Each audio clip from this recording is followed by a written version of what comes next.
and concluding the sitting at 8. We believe that particularly during budget, this will be required.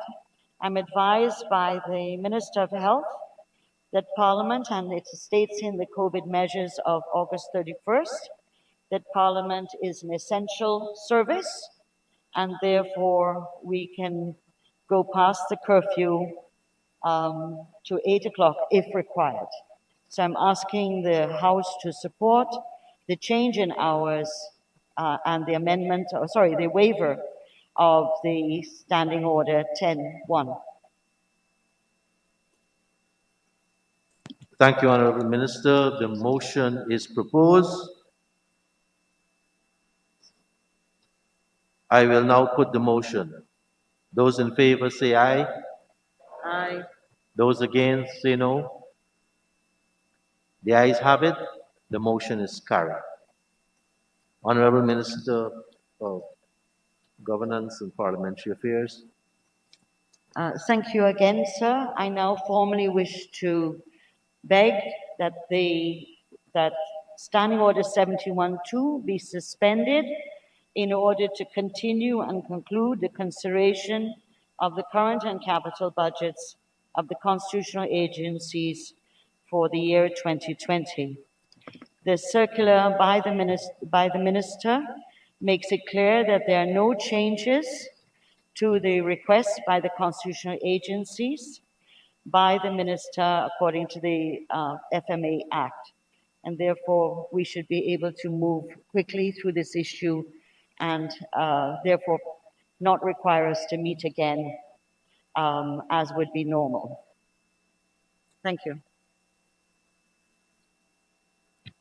Thank you, Honourable Minister. We now propose the motion that Standing Order 71 subsection 2 be suspended. I now put the motion. Those in favour say aye. Those against say no. The ayes have it.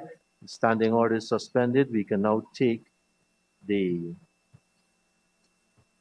constitutional agency's estimate.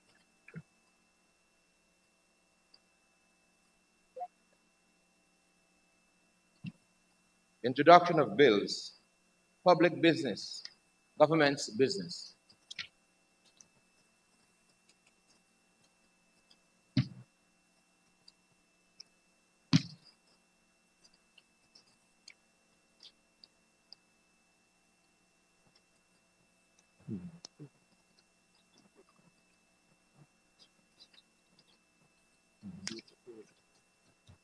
Individual.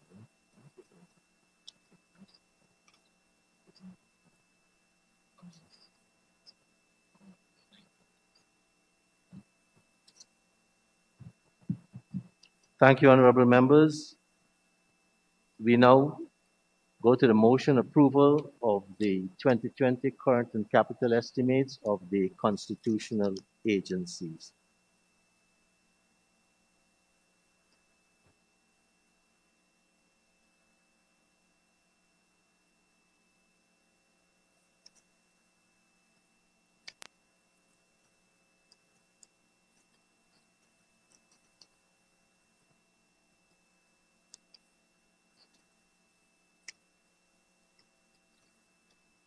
One, Parliament Office. I now propose that the sum of $1,799,248,000 forming the current and capital estimates for the Parliament Office for the period ending 31st of December 2020 stand part of the estimates. Those in favor?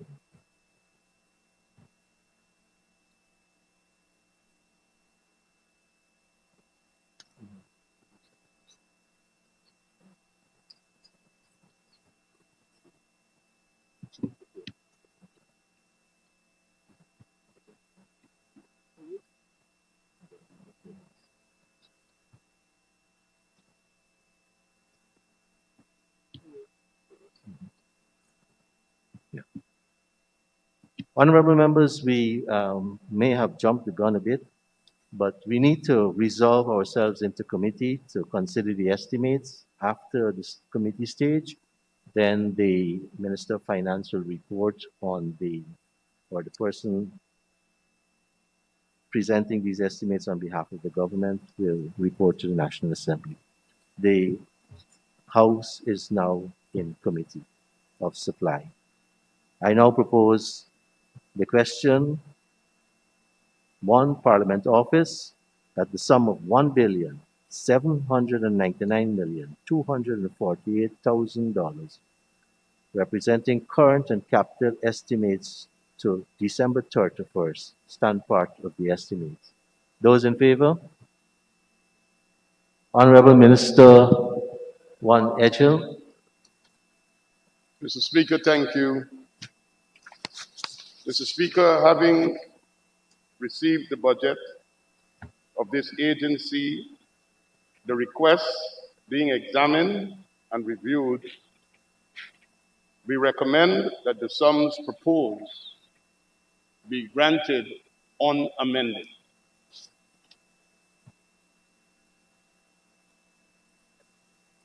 The Honorable Minister is proposing that the sum proposed unamended stand part of the estimates. Those in favor?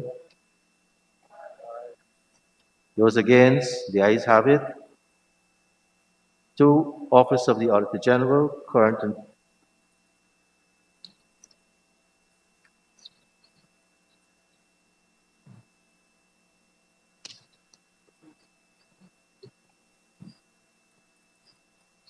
I now propose that the Office of the Auditor General, the current and capital estimates totaling $908,636,000 for the period ending 31st of December 2020. Stand part of the estimates, Ms. Honorable Minister. Thank you, Mr. Speaker. Mr. Speaker, we are proposing, with your consent,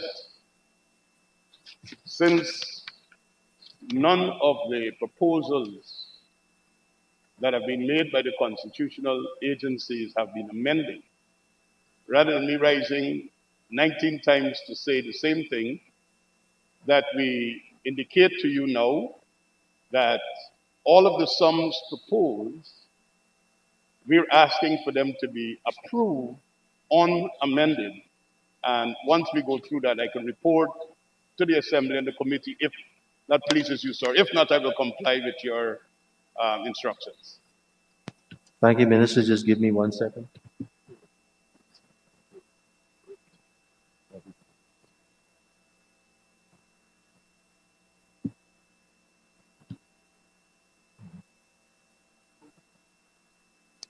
Thank you very much, Honorable Minister.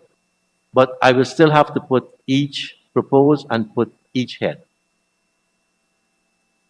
So the third item is Public and Police Service Commission. The sum of 150, I propose the sum of 150,636,000 stand part of the estimates. I now put the question that the sum of 150,636,000 for the Public and Police Service Commission stand part of the estimates. Those in favor? I propose that the sum of $117,075,000 representing current and capital estimates for the Teaching Service Commission for the period ending December 31st, 2020 stand part of the estimates. I now put the question that this sum stand part of the estimates. Those in favor?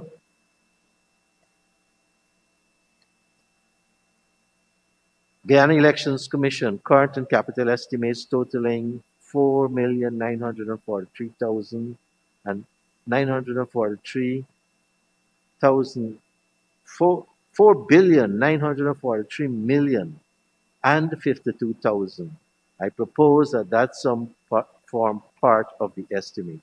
I now put the question that this sum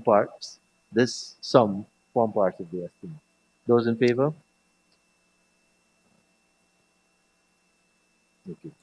Those against?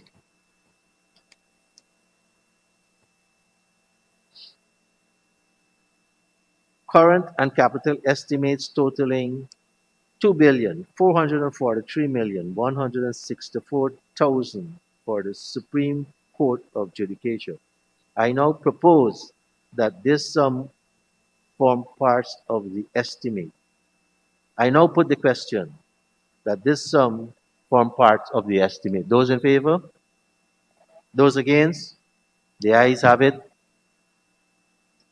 Chamber of the Director of Public Prosecution, current and capital estimates totaling 229,412,000 to the period ending December 31st. I propose the question that this sum form parts of the estimate. I now put the question that the sum form part of the estimate. Those in favor? Those against? The ayes have it. Office of the Ombudsman, current estimates totaling $70,001,000 for the period ending December 31st. I propose the question that this sum form part of the estimates. I now put the question that this sum form part of the estimates for Office of the Ombudsman. Those in favor? Those against? The ayes have it. Public Service Appellate Tribunal, current estimate totaling 40,911,000 for the period ending 31st of December 2020. I propose the question that this sum form part of the estimates. I now put the question that the sum of 40,911,000 form part of the estimates for the Public Service Appellate Tribunal. Those in favor, say aye. Those against, the ayes have it. Ethnic Relations Commission, current and capital estimates totaling $220,802,000 for the period ending 31st of December 2020. I propose the question that this sum form part of the estimates. I now put the question that this sum form part of the estimates for the Ethnic Relations Commission. Those in favor, say aye. Those against, the ayes have it. Judicial Service Commission, current estimates totaling $10,020,000 for the period ending 31st of December 2020. I propose the question, and I now put the question that this sum form parts of the estimates for the Judicial Service Commission. Those in favor say aye. Those against say no. The ayes have it. Indigenous Peoples Commission, current estimates totaling 24,392,000 for the period ending 31st of December 2020. I propose the question. I now put the question that this sum forms part of the estimates for the Indigenous People Commission. Those in favor say aye. Those against, no. The ayes have it.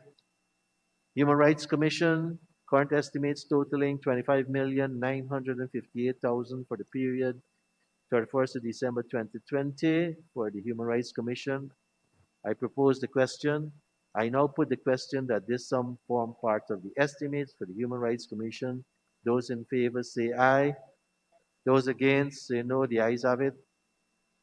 Rights of the Child Commission, current estimates totaling $46,095,000 for the period ending 31st of December 2020.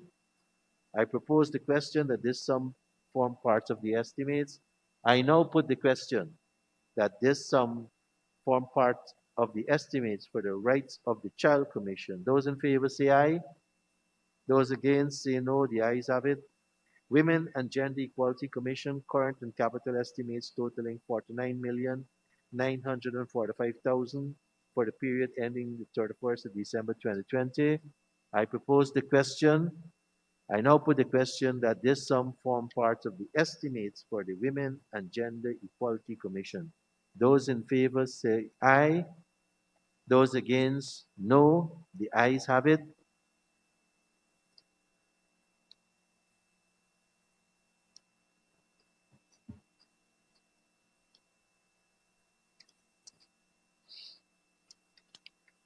Honorable members, bear with us. I am told that I may have been going too fast and missed the Office of the Auditor General. So I now propose the question that the sum of $908,636,000 for the period ending 31st of December 2020, Office of the Auditor General, form part of the estimates. I now put the question that this sum form part of the estimates. Those in favor say aye. Those against say no. The ayes have it.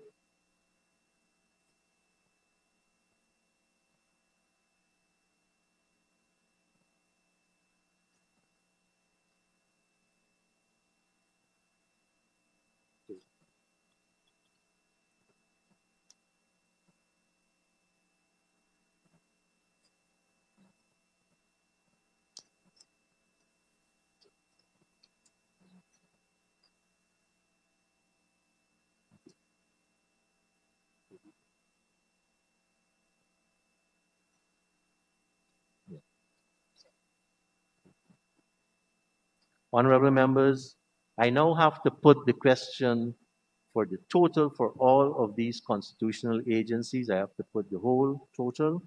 I now propose the question that the sums before mentioned in total form part of the estimates. I now put the question that the total sum for all of the constitutional agencies form part of the estimates. Those in favor, say aye. Those against, say no. The ayes have it. The House will resume.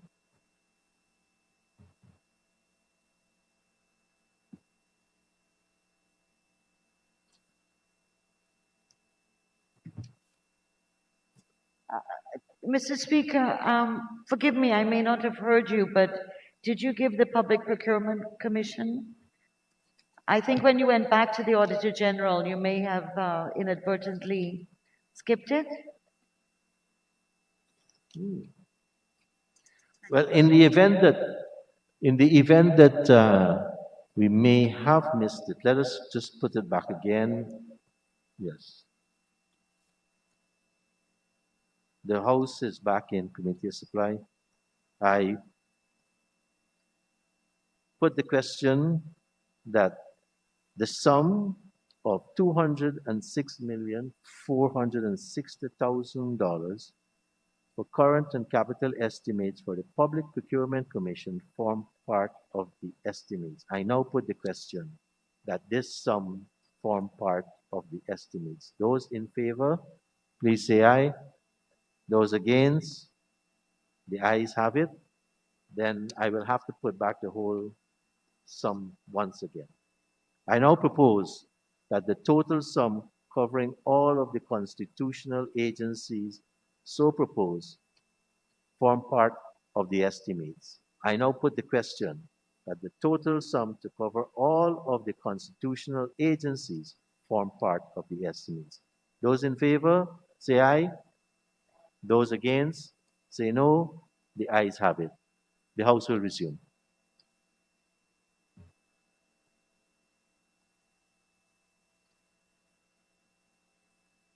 Honorable Minister, representing Finance. Thank you, Mr. Speaker.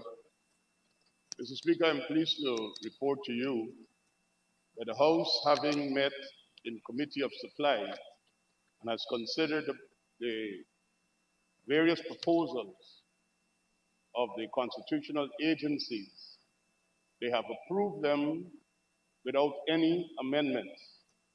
I therefore ask that this Assembly doth agree that the sum of $10,652,578,000 current expenditure and the sum of $633,229,000,000 capital, giving us a total of $11,285,807,000, be approved by this Assembly and form part of the estimates. I now put the question that the sum of $11,285,807,000 representing current and capital expenditure for the constitutional agencies form part of the estimates. Those in favor say aye. Those against? No. The ayes have it. The motion is passed.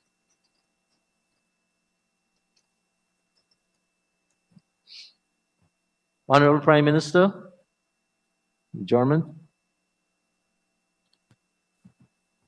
Mr. Speaker, I move the adjournment of the Assembly to a date to be fixed.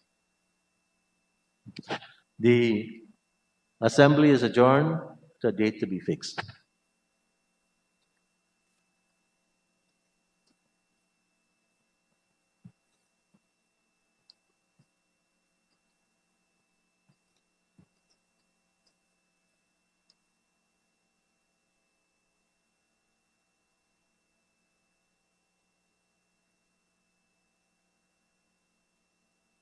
I'm asking the House of Chung members to check with the Deputy Clerk or myself with respect to their lodging, meals, transportation. Those members from out of Georgetown. You know, we take care of our members.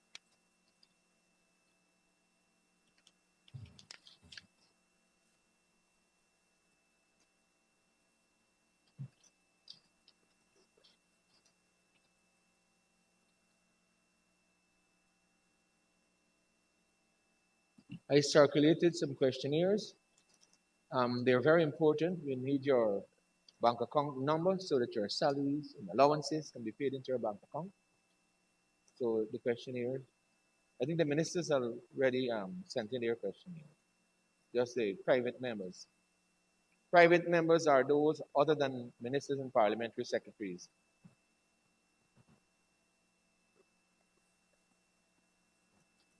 And I'm also asking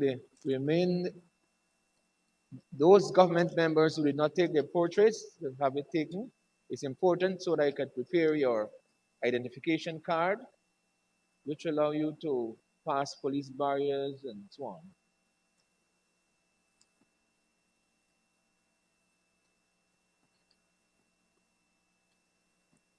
I'm kindly asking those members of government who did not take their photographs to do so.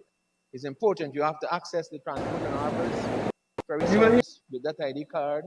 The parliamentary website, if you stop at police barrier, yeah, okay. I think I'm talking too much. I've said enough. Okay. All right, thanks. Okay. All right, guys.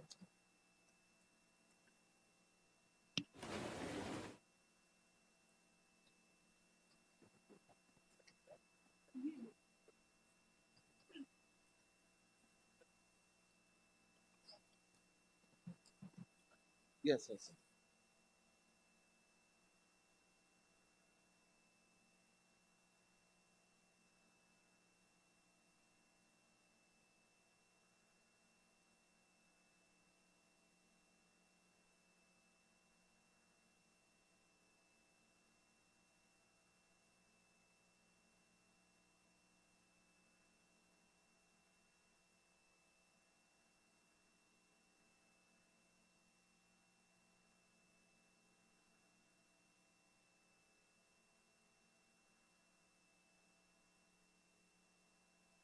No, I just a minute naman, we are all. just set the tripod.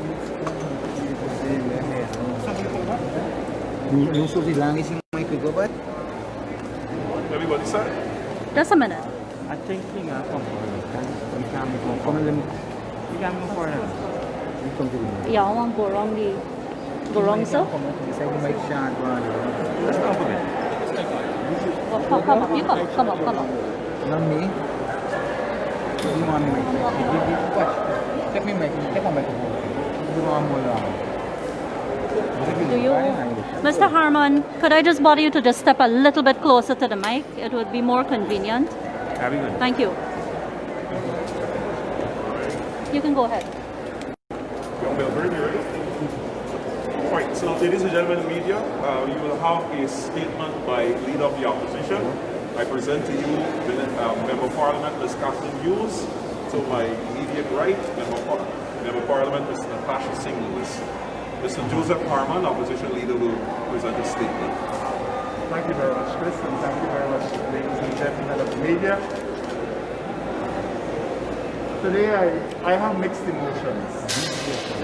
I'm indeed humbled to have been identified to be sworn in with the swearing in will take, I understand, take place at 1 o'clock as leader of the opposition. But I'm cognizant and convinced that being in opposition is not our rightful place. We were ousted from government by fraudulent means. Nevertheless, we were legitimately elected to the parliament. We did not get our rightful number of seats, nor are we on the side of the house which we ought to be. But we will work within the framework of the judiciary, where we have filed our elections petition and the legislature to restore democracy to Guyana and to return our rightful place in government. I am honored and privileged to lead this young, diverse and dynamic team of parliamentarians. This team is one of the most diverse we have had ever in the history of the Parliament of Guyana. We all are, but our young parliamentarian and our women parliamentarian in particular are all women with confidence and enthusiasm and an eagerness to get the people's work done. Much of this work will be done in the communities, meeting citizens eyeball to eyeball. This will ensure that when we represent matters on the floor of the National Assembly, these are matters that are based on issues that have been raised by the people. I can assure you and all of Guyana that we will ensure every day starting today, the PPP government knows that it will not be business as usual. We will give our critical support as it relates to issues of sovereignty of our nation, public security, and other matters we determine to be in the public interest.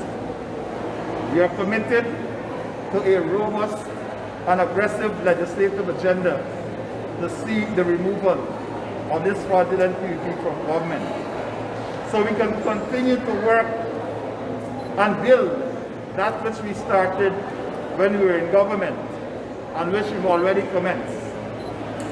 On that basis, we will proceed to speak about our decade of development, which is a strategy for the development of Guyana. And our debates will be framed in that manner. And that decade of development contains 4 main pillars, which are the Green State Development Strategy, which is already out there, the digital state, which Cathy spoke about at length while we were in government, the education state, which Dr. Nicolette Henry will be speaking about significantly, and the petroleum state. You will hear during our debates our MPs speak to these issues. We are already aware of this pandemania that has started in 1 month since this PPP came into government, and we will have them account for it.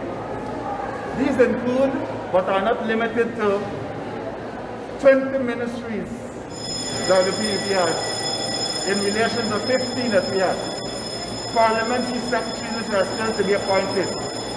Advisors, many of them, Jerry Govaya, National Security, Lennox Schumann, the advisor to the Minister of Public Works on Civil Aviation, Ralph Ramkaran, to the Minister of Foreign Affairs and Border Issues, Carl Greenidge, advisor on border issues and on local content, Robert Prasad, Foreign Secretary, Sham Nafta, advisor on local content, Roger Lunchan, advisor of something, I don't know what he's advising on right now. We will also ask them to account for this rapid economic investigation team, which was led by Christopher Ram and included Kate Nascimento and Nigel Hines. who paid them, how much they were paid, what it is that they found. All of these are matters which we will raise on the floor of the National Assembly. And finally, let me say this in this brief statement, that the clerk of the National Assembly yesterday wrote to all parliamentarians on this issue of dual citizenship. This morning, I wrote to the clerk and submitted to him the original sealed copy of my revocation certificate along with a copy, and asked that he returns my sealed certificate. I am hopeful that all those other persons who are so affected, and I can recall two who are so affected, and that is the government chief witness, Gail Teixeira, and the gentleman who was appointed this morning as the deputy speaker. I trust that before the end of the day, and I'm about to speak, the clerk list in my written letter, written undertaking to him, that he circulates to all the MPs these certificates which they have asked for, so that we can all see and ensure that everybody are in the rightful place in the National Assembly. Those are my brief comments, and my two colleagues, Kathy and Natasha, if there are any questions that you wish to ask, or if you want to make a brief comment, please do. I wanted to briefly explain our position with regard to the Deputy Speaker. We are most concerned and disappointed because I think that that was just another indication of the lack of willingness to work together and to be able to consider and to uphold some of the long-standing conventions that relate to the operation of Parliament. As a coalition, our members of Parliament are honored to have been sworn in today. We intend to uphold our oath. However, we find it an abomination. I'm using a strong word, an abomination, that Mr. Schuman, who comes from a party that got specifically 2,657 votes. I'm sure many members of the media, in fact, have more friends on Facebook than votes that he got. This is the individual that professed to represent and publicly stated that he was going to keep the government, the PPPC, in check.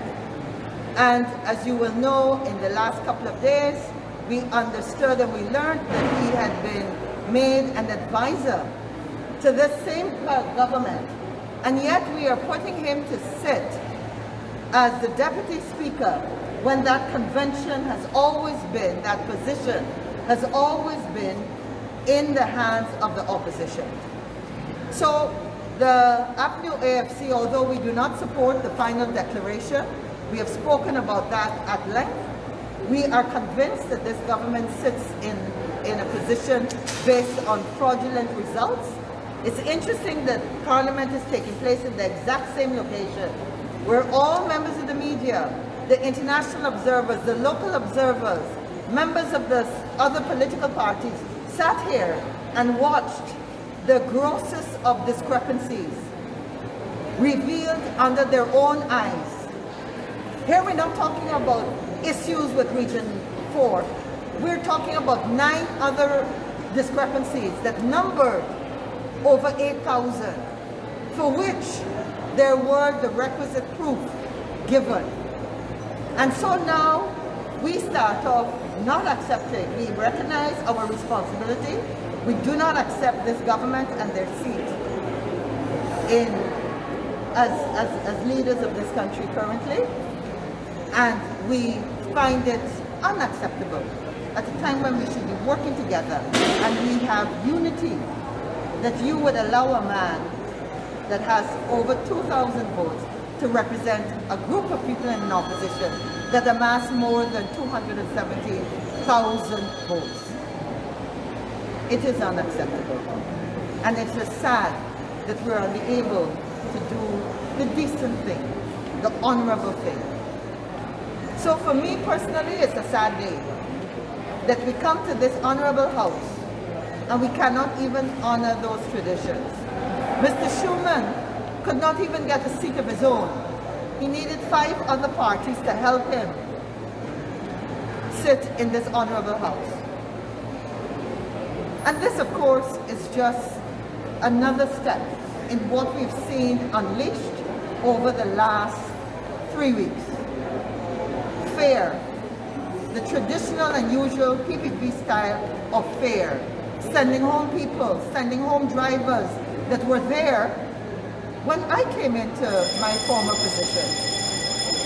Anyway, I'd like to... Can we label the departure from the House as a walkout, and was it in protest of a particular issue? Absolutely, in protest of all that I just said. In directly speaking to Mr. Schumann? Absolutely. Okay. Could you say if any other members from your side would have to submit such certificates to the clerk, or is it only you? It would only be me. Yeah, and that has been done. Okay. Mr.